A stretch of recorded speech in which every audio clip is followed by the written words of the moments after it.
For those of you that have stumbled across the channel, 5am Ramen is committed to bringing you Japan's most delicious ramen. This includes plenty of ramen background info. I'm Frank and I love my ramen. Let me tell you, ramen eating is a full-time job in Japan. With the sheer number of ramen restaurants and ramen styles out there, it's never ending. This is episode number 14 in a Northern Japan Ramen Series. In the first 13 episodes, I had 31 bowls of ramen in Gunma, Niigata, Yamagata, and Fukushima prefectures. I'm still in Fukushima prefecture, and more specifically, in Kitakata City. This little city, Kitakata, is impressive, with more ramen restaurants per capita than any other Japanese city. They are ramen obsessed here, to say the least. I'm now trekking to a ramen restaurant for my second bowl of the day. Earlier, my first bowl was at a ramen restaurant called Abe Shokudo. As per the ramen they eat around here, Abe Shokudo's ramen had a soy sauce seasoned soup that's pork bones and dried fish. We can't forget the thick and wavy, water-heavy noodles common to Kitakata Ramen. They're an absolute delight. Also, the thinly sliced pork toppings in this ramen style are juicy and pretty to look at, almost like arranged flower petals. So that was the legendary ramen restaurant Abe Shokudo. Unfortunately, they closed a few months after I visited, but they won't be forgotten, and another ramen restaurant, Makoto Shokudo, has a historical connection to them, and I imagine their ramen is quite similar. At our next ramen restaurant, bowl number 2 of the day and bowl number 1 in this video, we're going big, ordering extra chashu pork, to the point where you can barely see the soup because of those pork toppings. This is happening at Umehachi, who've been around since 2014. This spot actually wasn't originally on my ramen radar, but Kitakata locals recommended it. Umehachi has a bright, cozy interior, and in terms of ramen, they serve both shoyu and shio. Think of shoyu and shio seasoning as cousins, soy sauce and salt. What I've had up to now in Kitakata has all been shoyu, mostly light, but some bolder, and some even tasting like shio, or salt. So, to switch gears, I go with shio here. And again, I'm topping up the bowl with extra protein. Look at all those beautiful slices of chashu pork. This is top-notch domestic pork that they're using too. When eating this ramen, I was thinking all of this looks familiar, and it should, because the owner here at Umehachi trained at Bannai Shokudo, the shop I visited in the first Kitakata Ramen video. Anyways, here's me after enjoying this overflowing pork bowl at Umehachi. So, my bowl at Umehachi. I decided to get the shio instead of the shoyu just to change things up, and talking to a local yesterday, and also the staff at Umehachi, they said, it's about 50-50. Some people like the shoyu, some people get the shio, so I was like, why not change things up? The shio was relatively light, a little bit salty, very clear soup, almost as clear as water, and it did kind of have a watery flavor.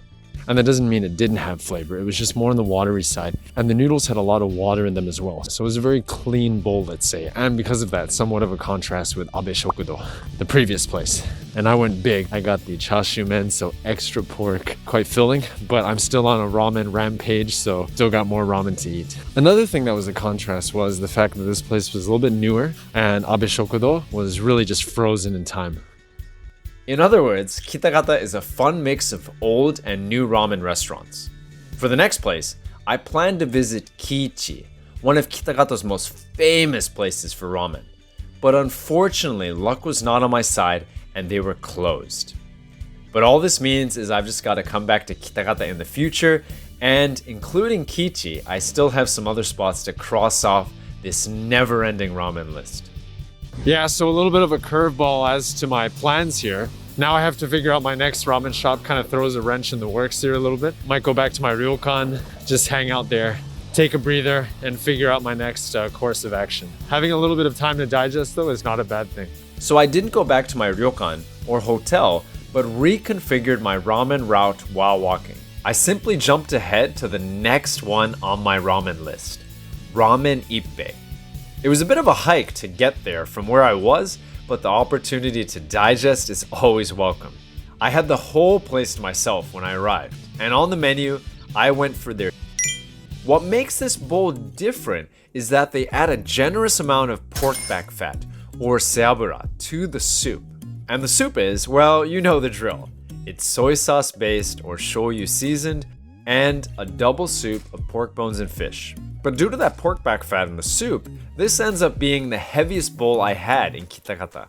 In terms of everything else, the medium thick noodles are nice and firm, and of course, all the toppings are great. Oh, and by the way, Ramen Ipe is open from 7 a.m., another breakfast ramen shop. Immediately after this bowl at Ramen Ipe, I make a dash to Gennaiken, where Kitakata Ramen is said to have originated. A Chinese immigrant arrived in Kitakata around the 1910s or 20s and set up a noodle stall. This eventually evolved into the now famous Kitakata Ramen. At Genraiken, they actually use aotake, or green bamboo, to make their noodles. In other words, they're hand and bamboo made. The soy sauce seasoned soup here is pork bones and chicken bones, and kombu, or kelp, from Hidaka. Also, I tried to visit Genraiken before, so this is a little redemption, and a great way to say goodbye to Kitakata, as it's my final bowl. Before we get back to me on the ground with my recap on these two bowls, here are two things. If you want to try Kitakata Ramen in premium instant ramen form, order the premium instant ramen pack from Instant Ramen Japan and make sure to use the promo code Kitakata at checkout. This will ensure that you get a discount and that I include the Kitakata instant ramen that you're seeing right now on screen. It'll be one of the 5 that I include in your pack. I'll put the details down below in the description as well. Quick note, if you're in the US, unfortunately standard airmail shipping was recently suspended. So surface mail, which does take a few months, is now the default at checkout. But you can choose quicker shipping at checkout if you're willing to pay a bit more. Secondly, the next video is the last video in this Northern Japan Ramen series. This will be in Shirakawa City, Fukushima. And in Shirakawa, I'm grabbing 3 huge bowls of ramen there. We're ending with a bang. Also, this final video in this series, I'm gonna release as a YouTube premiere video. My first one too. This will be a fun way to interact with all of you while the video is running. This will go up at the time you see on screen on November 28th. Feel free to join. Okay, 2 ramen announcements done. Let's get back to me on the ground in Kitakata talking about those last 2 bowls I just devoured. Only in Kitakata City can you have 4 bowls of ramen before 11 a.m. Pretty crazy stuff. Now Ippei, where I went, they had your standard lighter Kitakata ramen, but I wanted to change it up a little bit, so I got their Kitakata style ramen, the same fat Kitakata noodles, but with a lot of pork back fat. And as is the case always with pork back fat, it did make it a little bit heavier, greasier, let's say, but pork back fat is smooth and sweet, so at the same time, you're not feeling too heavy. It was a nice change up. And the soy sauce was relatively light. So compared to Tsubame Sanjo, in another video if you have a chance, the soy sauce seasoning was less pronounced here.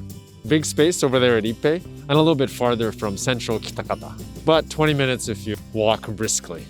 Now for the second ramen shop I visited, Genraiken. Of course, I had to do this place. This is where Kitakata Ramen started. You can tell already from the inside that this is definitely a more Chinese roots leaning place. They've got a big menu with a lot of Chinese dishes, several different types of ramen, also fried rice, things like that. But I, of course, had to go for the standard ramen. It's a must-do historical bowl. And yeah, it was delicious. It was relatively light. I mean, maybe more than some of the others, just because it's so rooted in classic roots. It really reminded me of like a classic Tokyo-style ramen or chuka soba, but with those fat Kitakata watery noodles. And the noodles here, I feel like were particularly watery. Same amount of water in them as maybe at Umehachi earlier today. But yeah, overall, 2 great bowls here in Kitakata. But now I'm bidding farewell to Kitakata. But let me know from all the bowls that I introduced, which one you'd want to dive into most. There are a lot of similarities, but if there was one that stood out, feel free to let me know in the comments below. This is Frank from 5AM Ramen signing out from Kitakata, Japan's ramen capital. Until next time.